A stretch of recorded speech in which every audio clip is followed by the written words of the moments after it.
Congratulations, Nick Cannon. You read a book. I know it was hard. I know that there were a lot of long words in there and syllables and thoughts to connect, and it was your first time ever reading an argument, but you did it, man. You did it. Nick Cannon's been talking about going to school lately, man, how he's up in his game, he's getting woke with all that knowledge. Dude reads one of the most racist books talking about how white people, it is in our genes to be racist. By the way, guys, if you didn't know this, we started off as albinos in Africa. We were a genetic mutation. Because of that mutation, we knew that we were inferior, so we had to set up a system and a structure that made us superior than everyone else. White fucking power. It's funny because you take a racist book, you hold it up in your video, and yet the entire song is dedicated to pointing out that someone else is racist. It makes so much sense. If you guys don't know what I'm talking about, it is Nick Cannon's Invitation Canceled. It is his third Eminem diss track. That's right, he didn't just drop one, he didn't drop two. This man decided 3 swings and you're out. I'm going to drop a third diss track on Eminem. And because you guys love Eminem and because of overwhelming comments and suggestions from you all, I decided to listen to it and to do a reaction video. Should we play it? Yeah, it's not there because it sucks. No, honestly, guys, I was about halfway doing the reaction and I just thought, this is hurting my ears, and I don't want to make your ears bleed as well. So I decided to do us all a favor and do a quick little video just talking about it, talking about the beef in general as a whole and how I see this situation. Also, guys, I realize it's going to be New Year's Eve tomorrow, so I wanted to take a moment to do a video and say Happy New Year's to y'all. Thank you for helping me grow, helping the channel build. If you haven't done yet, subscribe, notifications on. We're giving away free fake puppies. We're giving away free cardboard cylinder tubes, you know, that you can put posters and stuff in. Yeah, they're free. They're happening. Subscribe right now. So I'm gonna try to be as short and sweet with this as possible. The Nick Cannon Eminem beef goes way, way back.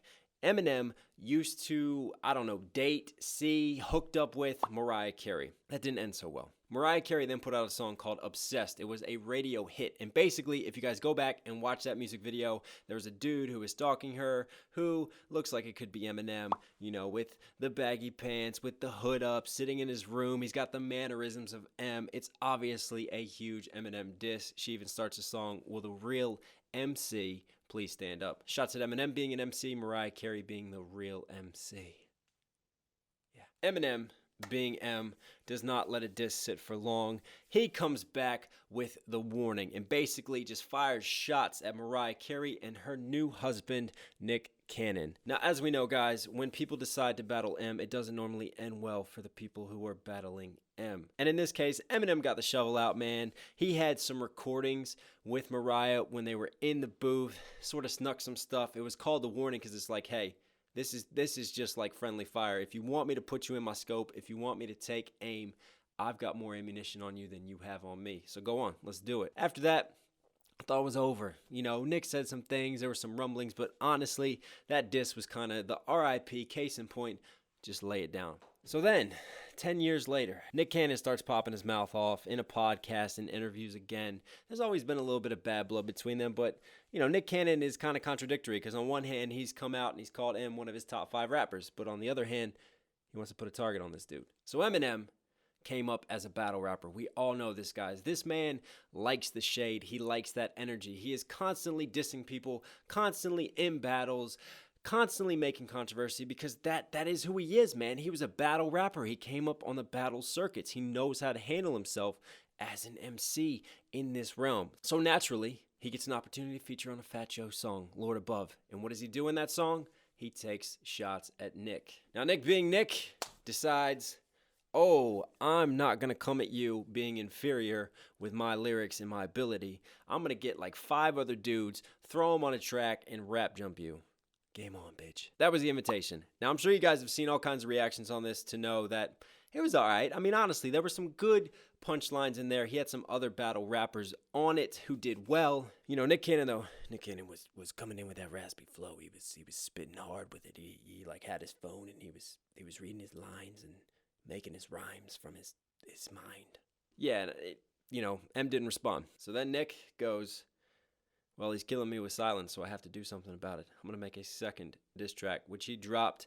Obviously, that one was pre-recorded. They come out with another Eminem diss, another jump on the man. Now, time passes. Stans come out. They drop some disses on Nick.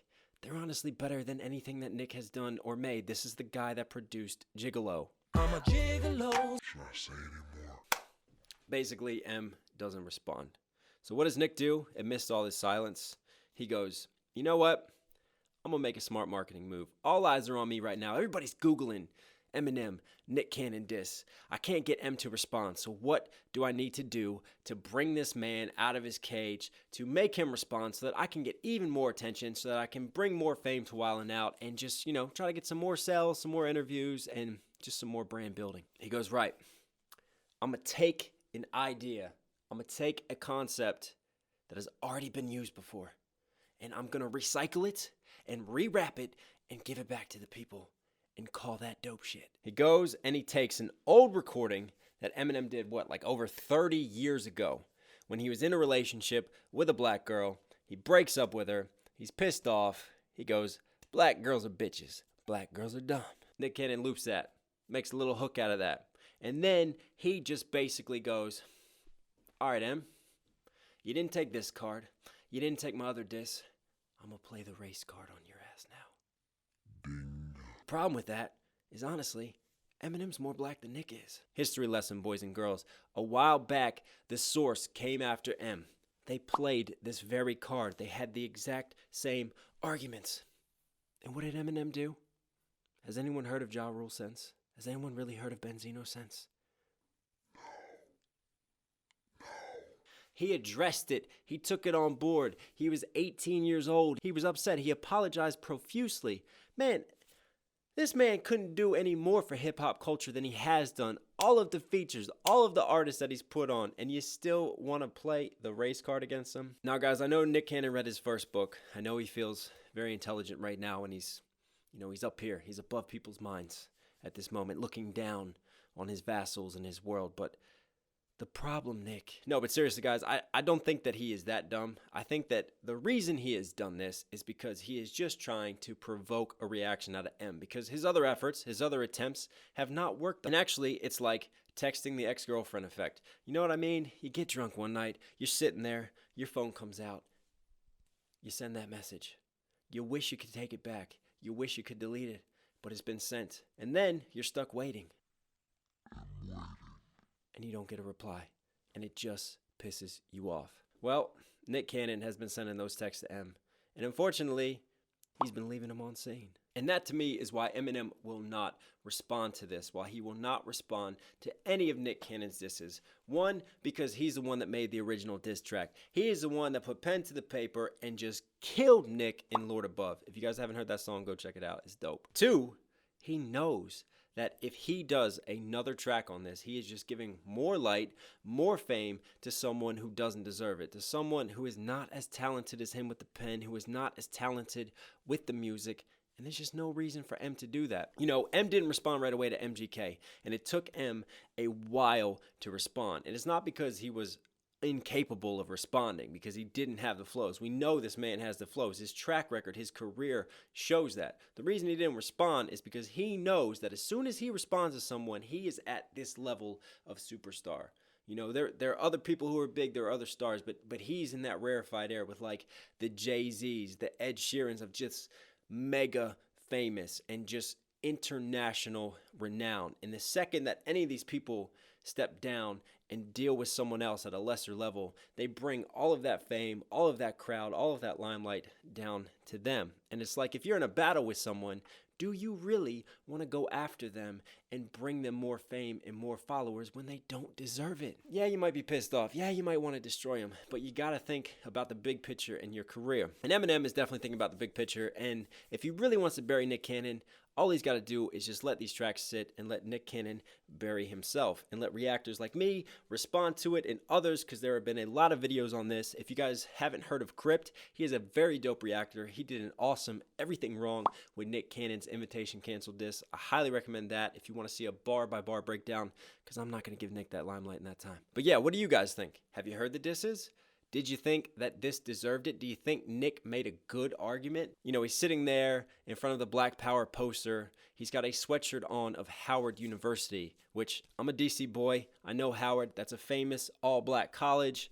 You know, he's sitting there rocking that. He is playing this card as hard as he can. He's put it down on the table, but I think it's just too late. I mean, this is a battle track. This is a diss track. This is about bars. This is about rhyme schemes. This is about delivery. This is about bringing the punches and the swings. And the second that you make it about stereotypes and you make it about race, I got a problem with that because that takes it away from the music. It takes it away from true hip-hop in the community that is. Battle raps can be a good thing, guys. They can build careers. They can break down careers. They can make you better.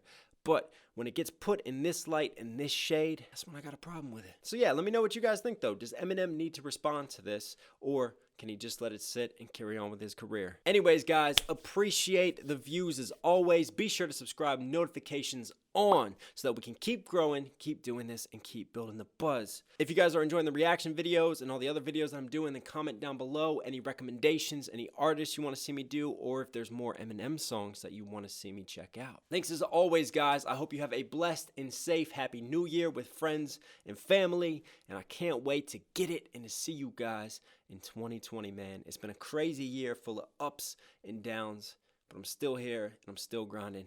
And we're still doing this. Thanks as always, guys. It's the one and only Knox Hill. And I'm out. 1,000 miles a minute. When the beat stops, my mind's rims keep spinning. I'm still doing that for Michelin. I bought a grade like Michigan. A stimulant like Ritalin. They sick of them, get rid of them, but stick with them. I'm quicker than a bank robber, slipping from the cops. Battle me, go get the nukes, and I'll help you stick the knife. Keep it slick without a ziplock. Mr. K Diz, my slot don't sizz up, so